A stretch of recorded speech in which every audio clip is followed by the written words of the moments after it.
Bueno, hoy les vamos a hablar de la historia de esta hermosa frase. Alea y acta es.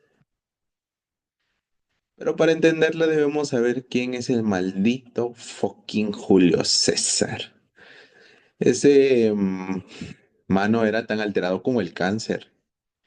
Sí, así es, este mismo cáncer que estás viendo acá. Pero ¿quién es? ¿A poco sí era muy descarado?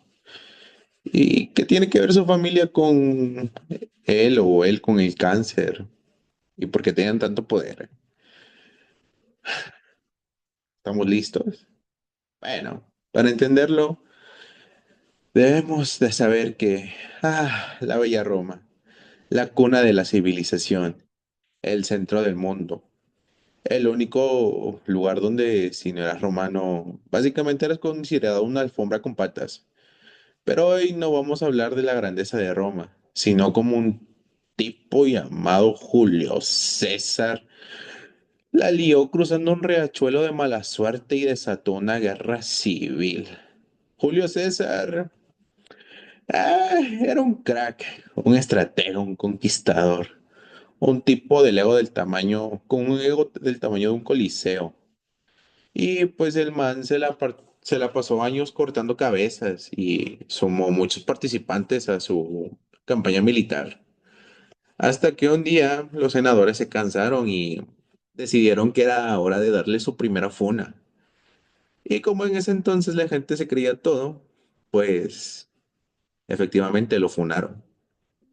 Pero pues el maje no hizo nada, simplemente su único delito fue ser fiel a su nación. Como unas historias que conozco, mexicanas creo que quieren decir. Pero bueno, otro personaje hizo prácticamente este video.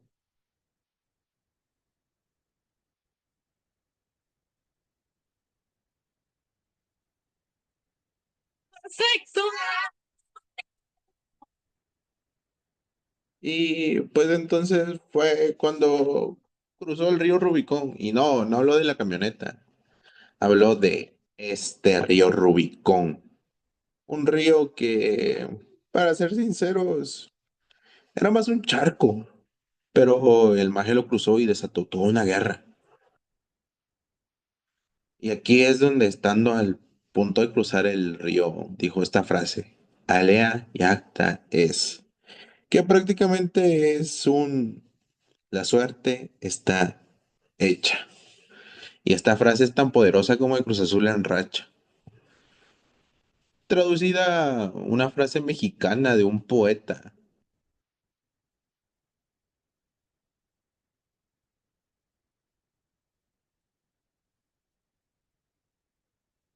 Y como gobernadores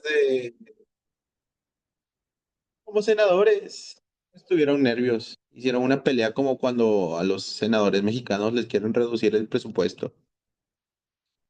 Y se desató una guerra intensa, la verdad.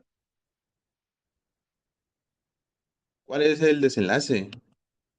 Pues que al maje le dieron 23 puñaladas en la espalda y es ahí donde tenemos esta frase: si te haces demasiado poderoso, no confíes en nadie, ni siquiera en tu sombra. Pero bueno, vamos a hablarles del síndrome de Lynch. ¿Y qué tenía que ver Julio César? Nada, pero pues como pequeño relato también él era descendiente de su madre y su madre era descendiente de la diosa Venus. Eso contaban las historias. Pero vamos a enfocarnos en qué es el síndrome de Lynch. Mm, una pregunta que la verdad es compleja. Vamos a hacer un juego. ¿Listos? ¿Tienen la palabra? Muy sencilla, ¿no? Cáncer hereditario. No jodas, eso sí da miedo, el cáncer.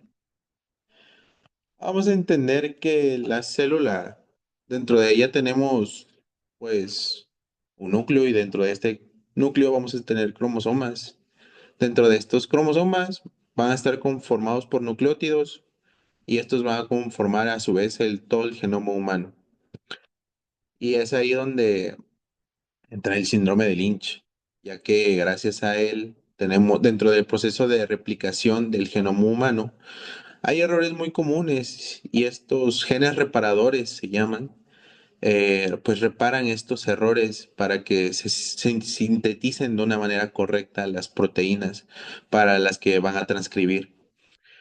Dentro de dentro de estas mutaciones de genes tenemos las mutaciones de MSH2, MSH6, MLH1, PMS2, ubicadas en los cromosomas 2, 3 y 7.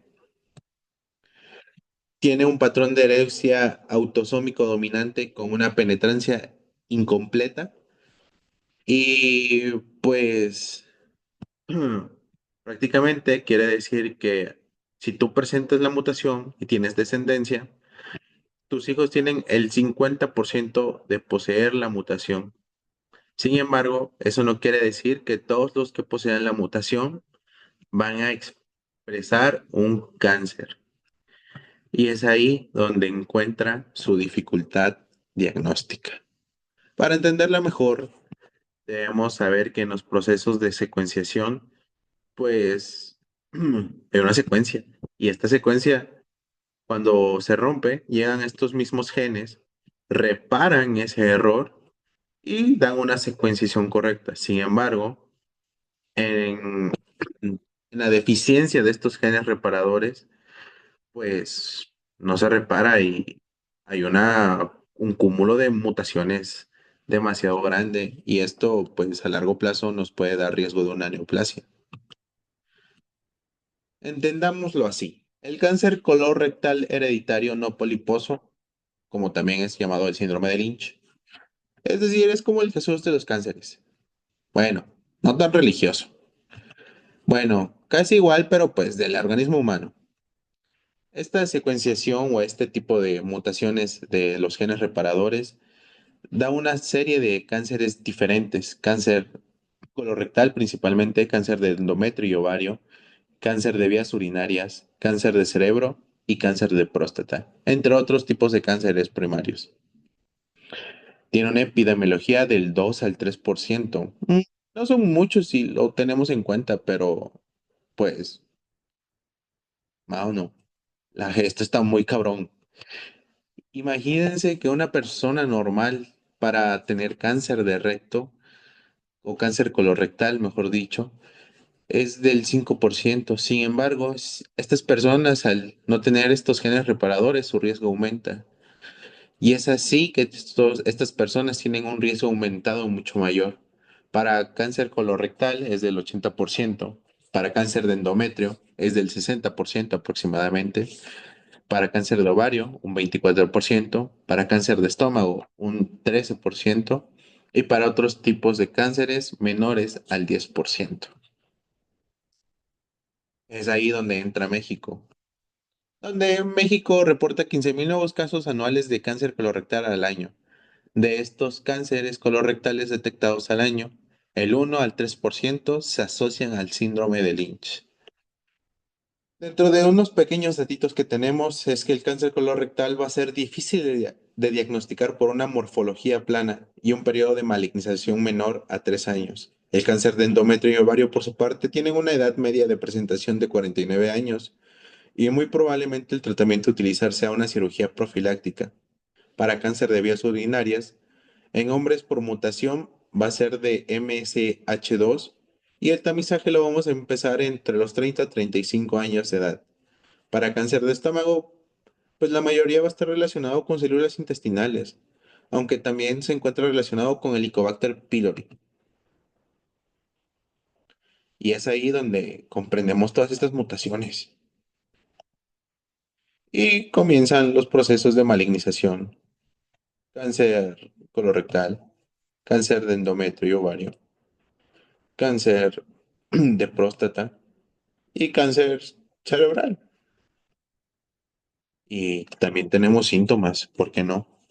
Recordemos que los síntomas cardinales para una sospecha de cáncer son pérdida de peso, astenia, pérdida, pérdida del apetito y cambios alimentarios. Esto quiere decir que también hay cambios en las deposiciones. Tenemos una anemia. Esta anemia puede ser acompañada de dolor de cabeza, insomnio, fatiga, mareos, dificultad para la concentración y una coloración pálida. La pérdida de peso que va a estar marcada, un sangrado uterino anormal, aunque también la anemia puede estar debida y debemos recordar que un sangrado de tubo digestivo puede estar relacionado con la anemia. Entonces, por eso también a nuestros pacientes hay que hacerles una prueba de guayaco para diagnosticar. A esto acorde a nuestra guía de práctica clínica. Y pues lo principal, cambios alimentarios prácticamente en los patrones de alimentación. ¿Cuándo debemos sospechar? Pues debemos saber que existen diferentes criterios. Tenemos los criterios de Ámsterdam, donde estos criterios debemos tener en cuenta que al menos tres familiares en línea directa con el paciente deben estar diagnosticados con cáncer colorectal. Sin embargo, estos criterios fueron renovados, donde también se consideran los cánceres extracolónicos. Posteriormente, en México, se utilizan ambos criterios de Ámsterdam 2, tanto los criterios modificados de Bethesda.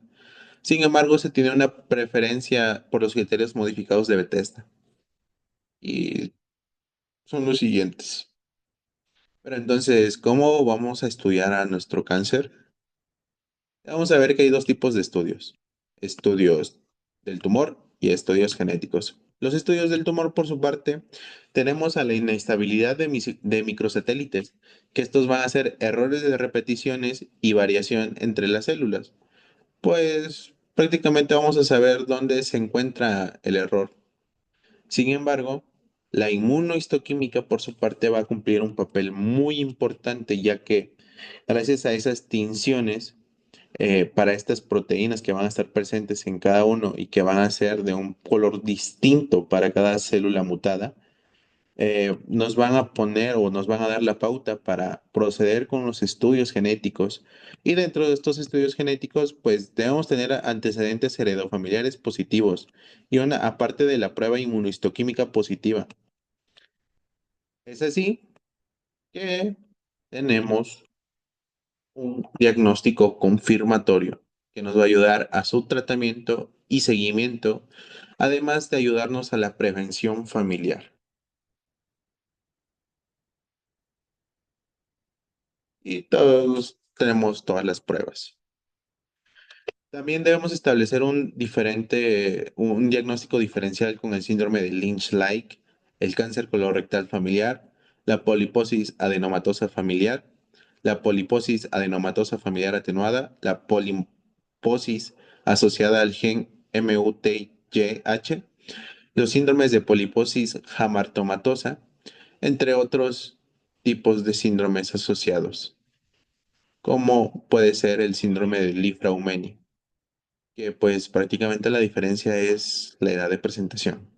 Los cánceres en Li-Fraumeni son edades mucho más tempranas que en el síndrome de Lynch. Posterior a esto, tenemos que estadificar nuestro tumor con la clasificación TNM y pues debemos establecer una vigilancia y chequeo en nuestros pacientes, que esto va a ser muy importante ya que no hay un tratamiento o no se puede prevenir la aparición de este cáncer una vez establecida la mutación. Sin embargo, pues podemos prevenir y establecer una vigilancia a esta presencia de tumoraciones. En el caso de cáncer colorectal, se puede hacer una coloscopía anual a partir de los 20 a 25 años o 2 a 5 años antes de la edad más temprana del diagnóstico de cáncer colorectal en la familia. Para cáncer de endometrio, una biopsia anual a partir de los 30 años. En el, ca- en el caso de las tumoraciones sebáceas, un examen anual de la piel estaría muy bien establecido y pues también la consejería reproductiva, ya que pues nuestros pacientes van a tener un deseo de descendencia probablemente. Y dentro de estos debemos establecer los medios de planificación familiar.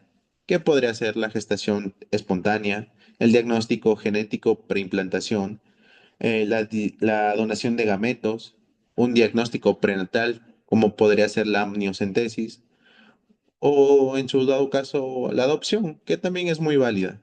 Un manejo quirúrgico, porque hay tipos de cánceres en los que se puede hacer un tratamiento profiláctico y diagnóstico también. Y el manejo médico, que dentro del manejo médico tenemos a los anticonceptivos orales combinados de estrógeno y progestina, ya que estos reducen el riesgo de cáncer de endometrio y de ovario. Y la aspirina, que a decir verdad, este año, el marzo 5 de este año, se lanzó un artículo en el cual se menciona que la aspirina a dosis bajas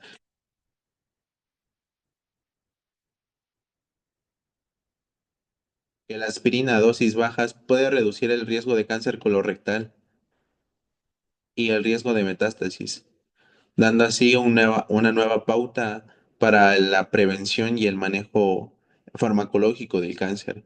Y pues por su lado también tenemos la inmunoterapia. En este caso podemos utilizar el pembrolizumab o el nivolumab. Y esto se va a utilizar para tumores con deficiencia de microsatélites o mutaciones de los genes reparadores. Estas son las fuentes bibliográficas utilizadas. Eso sería todo. Muchas gracias.